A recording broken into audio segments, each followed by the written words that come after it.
哦，金公子啊，哎，请。嘘，进去吧你。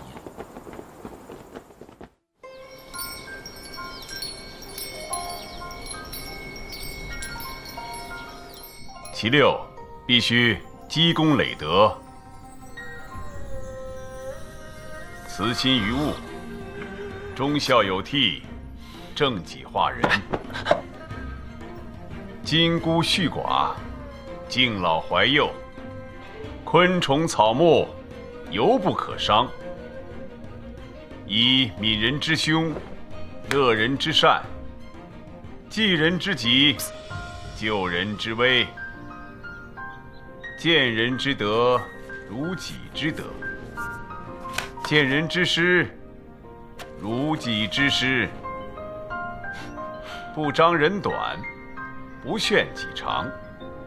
恶恶扬善，推多取少。受辱不怨，受宠若惊。施恩不求报，与人不追悔。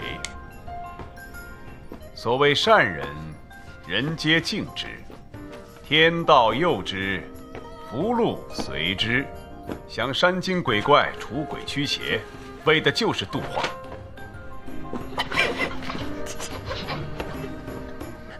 笑什么？不许笑！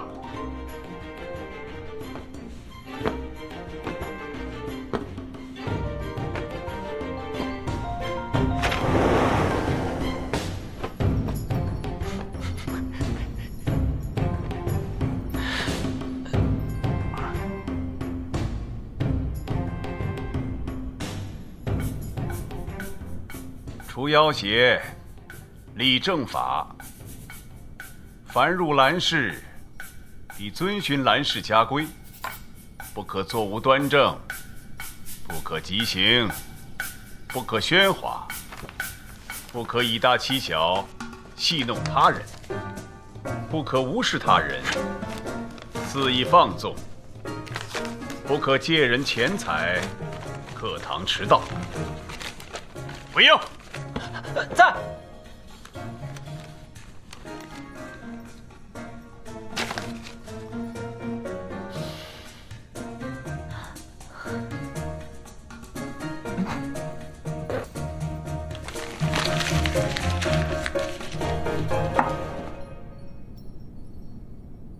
既然你已经不用听我讲了，那我就来考考你：妖魔鬼怪是不是同一种东西？不是。为何不是？如何区分？妖者非人之活物所化，魔者生人所化，鬼者死者所化，怪者非人之死物所化。妖与怪极易混淆，举例区分。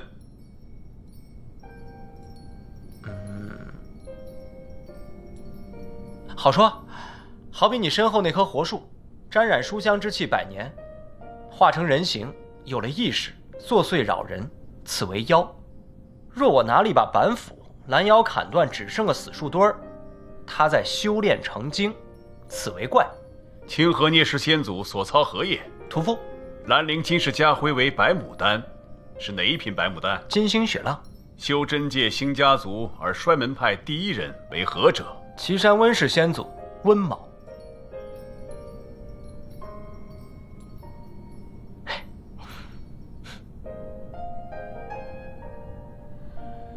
作为云梦江氏的子弟，这些早该耳熟能详，倒背如流。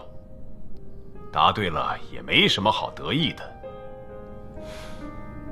我再问你，仅有一刽子手，父母妻儿俱全，生前斩首者逾100人，横死市井，朴实7日，怨气郁结，作祟行凶，何如？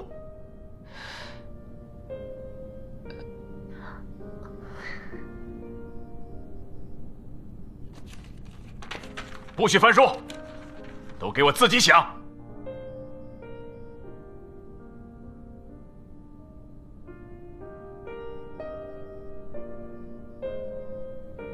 王姬，你来告诉他何如？方法有3：度化第一，镇压第二，灭绝第3。先以父母妻儿感之念之，了其生前所愿，化去执念，不灵则镇压。罪大恶极，怨气不散，则斩草除根，不容其存。玄门行事，当谨遵此序，不得有误。一字不差。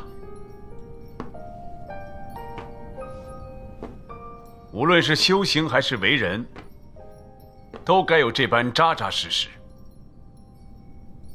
若是因为在自家降过几只不入流的山精鬼怪，有些虚名就骄傲自满、顽劣跳脱，迟早会自取其辱。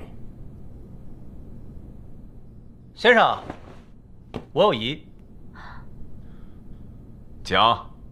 虽说是以度化为第一，但是度化往往都是不可得的。了其生前所愿，化去执念，说来容易。若是这执念是得一件新衣裳，倒也好说。但若是灭了满门，报仇雪恨，该怎么办？故以度化为主，镇压为辅，不灵则灭门。暴殄天物嘛，其实我刚才并非不知道这个答案，只是我在想第4条道路。从来没有听说过有第4条。你且说来。这刽子手横死，化作怨灵，是必然的事情。那既然他生前斩首100余人，那为何不掘着100余人的坟墓，激其怨气，结100颗头颅，与恶灵相斗？不知天高地厚，伏魔降妖，灭鬼奸邪，为的就是度化。你不但不思度化之道，反而还要激其怨气，本末倒置，罔顾人伦。先生，有些东西横竖是无法度化的，何不加以利用啊？大禹治水一之，色为下策，书为上策，这镇压即为色，岂非下策？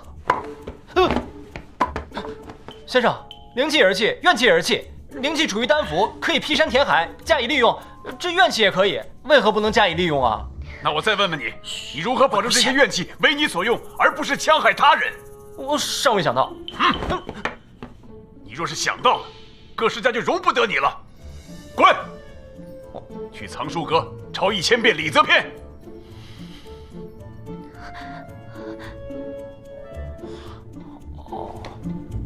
谢谢。